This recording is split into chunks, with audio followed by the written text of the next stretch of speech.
നമ്മൾ ഈ കരിങ്കൊടി കാണിക്കലും വഴിയിൽ തടയാൻ ശ്രമിക്കലും ഒക്കെ നമ്മൾ ഈ അടുത്ത കാലത്തായിട്ട് ധാരാളമായി കണ്ടുകൊണ്ടിരിക്കുകയാണ്. എത്രയോ കാലമായിട്ട് നമ്മൾ കാണുന്നത്. ഇപ്പോൾ ഈ അടുത്തായിട്ട് ഇപ്പോൾ മുഖ്യമന്ത്രിയുടെ നേതൃത്വത്തിൽ നടക്കുന്ന നവകേരള സദസ്സിൻ്റെ ബസ് യാത്രയ്ക്കെതിരെയൊക്കെ എല്ലാ സ്ഥലത്തും കരിങ്കൊടി കാണിക്കുന്നു. ആ ഒരു പശ്ചാത്തലത്തിൽ തന്നെയാണ് ഇവിടെ ഒരു കരിങ്കൊടി പ്രയോഗം ഉണ്ടായത്.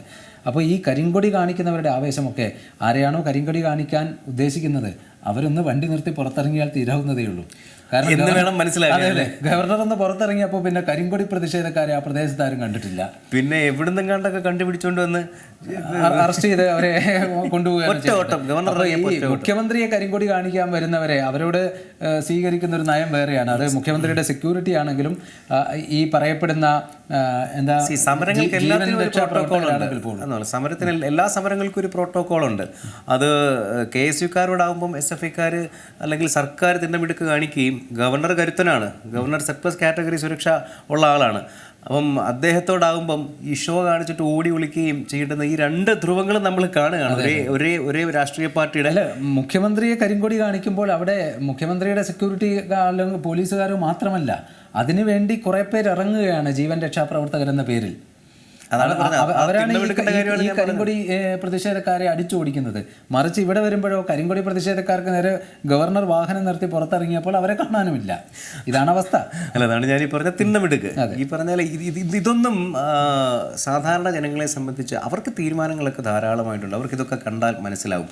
ഒരേ വിഷയത്തിൽ നിങ്ങൾക്ക് രണ്ട് നിലപാടുണ്ടാവുകയും ഇനി അത് മാത്രമല്ല KSU എന്തിനാണ് സമരം ചെയ്തതെന്നൊക്കെയാണ് മുഖ്യമന്ത്രി ചോദിക്കുന്നത്. KSUവിന് പോയി ഗവർണർക്കെതിരെ സമരം ചെയ്തുകൂടെ എന്നൊക്കെ. അതായത് KSU എന്ത് രാഷ്ട്രീയമായി ചെയ്യണം എന്ന് എതിർ പാർട്ടിയുടെ നേതാവ് കൂടിയായ മുഖ്യമന്ത്രി ഉപദേശിക്കുകയാണ്. KSU അതല്ല ചെയ്യേണ്ടത്, KSU ഇതാണ്. എന്നാൽ പിന്നെ KSUക്കാരെയും കൂടെ SFIയിൽ എടുത്താൽ പോരെ എന്ന് പറഞ്ഞതുപോലെ ഈ രാഷ്ട്രീയമൊക്കെ എല്ലാ കാലത്തും ഉണ്ട്, പ്രതിഷേധങ്ങൾ എല്ലാ കാലത്തും ഉണ്ട്, കരിങ്കൊടികൾ എത്രയോ കാലം നമ്മൾ കണ്ടതാണ്. എന്ന് മാത്രമല്ല ഇപ്പോൾ മന്ത്രിസഭയിൽ മുന്നണിയിൽ നിലനിർത്തിയിരിക്കുന്ന ആൾക്കാർക്കെതിരെ ഇവിടെ നാട് വളഞ്ഞുള്ള സമരം, നിയമസഭയിലുള്ള സമരം വരെ CPM നടത്തിയിട്ടുണ്ട്.